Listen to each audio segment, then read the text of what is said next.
Hello and welcome, fellow sovereigns. I've just had a tiny epiphany.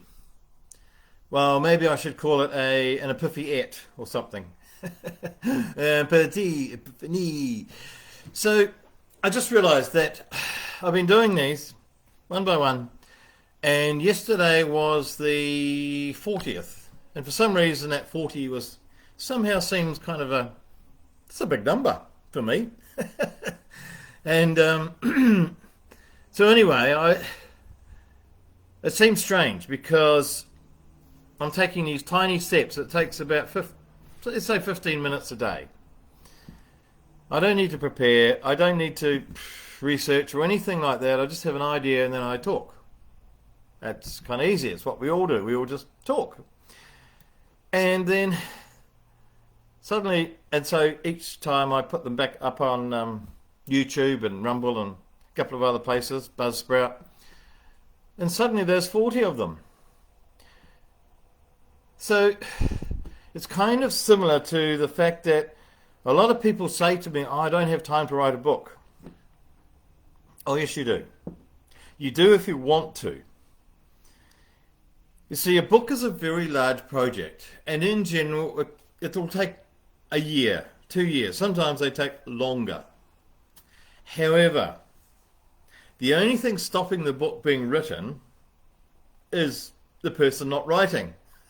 The only thing getting it written is somebody writing.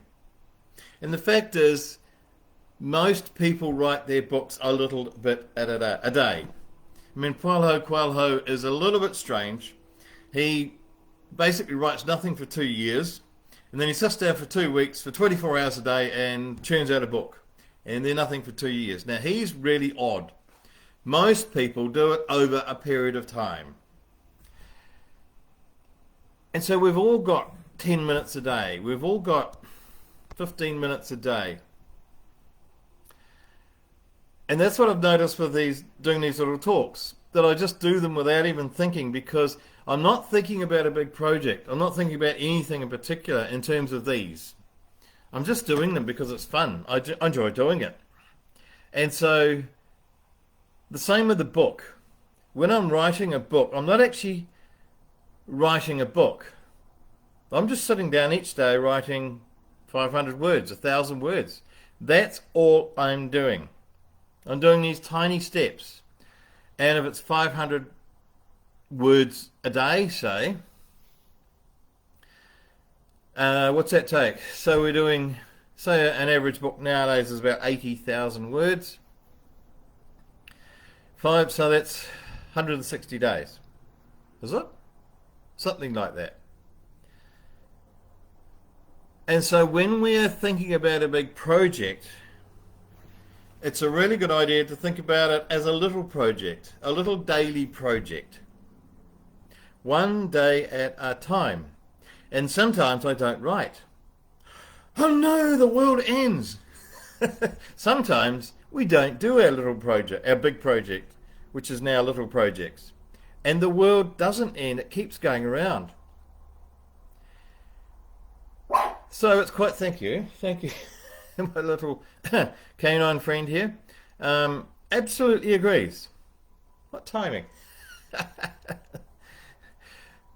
So when we have a big project, whatever it is, whether it's moving house or, because I've kind of got that possibility floating about, with a house over there and me living here, and I'll probably have to go back and come back here, and I don't know. So, or it's writing a book, or it's starting a business, or it's, I don't know, starting a relationship. All of those things I would suggest, and I've done the opposite with relationships, just leapt in, and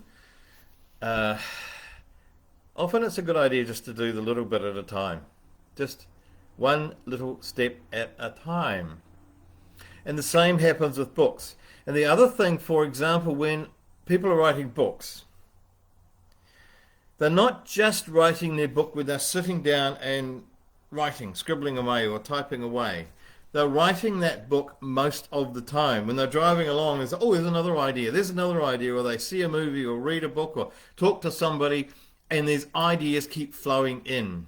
So when we have a project, it's not just happening when we are doing the project. It's actually happening all the time. If someone's planning on moving overseas, we're thinking about all sorts of things. And so that thinking about it in the background is part of the project. So when we beat ourselves up for not getting on and doing it, it's a little unfair because we are doing it. Probably in most moments, if there's something big and exciting and something we really want to accomplish, starting a business, there's a lot of thinking, a lot of planning, a lot of dreaming, a lot of scheming, a lot of what ifs and what if this happened and what if this didn't happen and so on. And that is part of the project. So just because you're not talking to your accountant or you're not talking to lawyers or you're not talking to landlords and suppliers about your new business doesn't mean you're not doing it. All of that dreaming about it and thinking about it and talking to people about it and all that stuff is part of the project. So it's a really good idea just to stop. And first of all, think of the project in little bits. And the more little bits you can break it down into, the more likely it's going to happen. Because if you jump into something huge, usually it feels too big and you fail. Or it just doesn't quite work. But if you do one little thing a day, one thing, maybe it's the house cleaning. Wash that window today, wash that one tomorrow. I don't know, vacuum the upstairs today, vacuum the downstairs tomorrow. Chunk it down, as they say. And I often, because I'm running some writing courses here in Tauranga and over in Papamoa this month and next month, and I always say to people, set a goal and then step it back. In a sense, try and underachieve. So if you think you want to get really fit, want to go running, want to do a marathon, and so you need to run, I don't know, 10 kilometers a day, step it back. Aim for 7 kilometers a day, 5 kilometers a day. Aim for something that's absolutely doable right now. And when you're out there running and you achieve your understated goal of 5 kilometers, once you're out there running and you do 5, you go, oh, I can do a couple more, I'll do a couple more. And you end up doing more. Whereas if you think you need to do 10 kilometers a day and you do the whole over achievement thing and set your goal at 15 kilometers, you're out there and you get to 8 kilometers, 15 just seems like, I'm not going to make it. And you don't. So my suggestion for today is whatever the project is, whether it's a get fit, whether it's a diet, whether it's a relationship, whether it's a business, maybe you're writing a book, maybe something that you really want to achieve, step it back. Start with tiny steps. Because if you achieve a tiny step of writing 20 words today, it's like, oh, this is cool. I'll just do another 10. I'll just do another 20. Whereas if you set your goal at 1,000 words a day, it's like it's too big. For whatever your ability to write number of words. When the goal is just too big, there's this, I can't do it. I can't do this. So it gets put off. And you end up doing nothing. And when you end up doing nothing, that starts a process of doing more nothing and more nothing. It's like the husband who came home and said to his wife, what's for dinner tonight? And she said, nothing, dear. And he said, oh my God, that's what we had last night. She said, yes, but we had quite a bit left over, so we're having that tonight.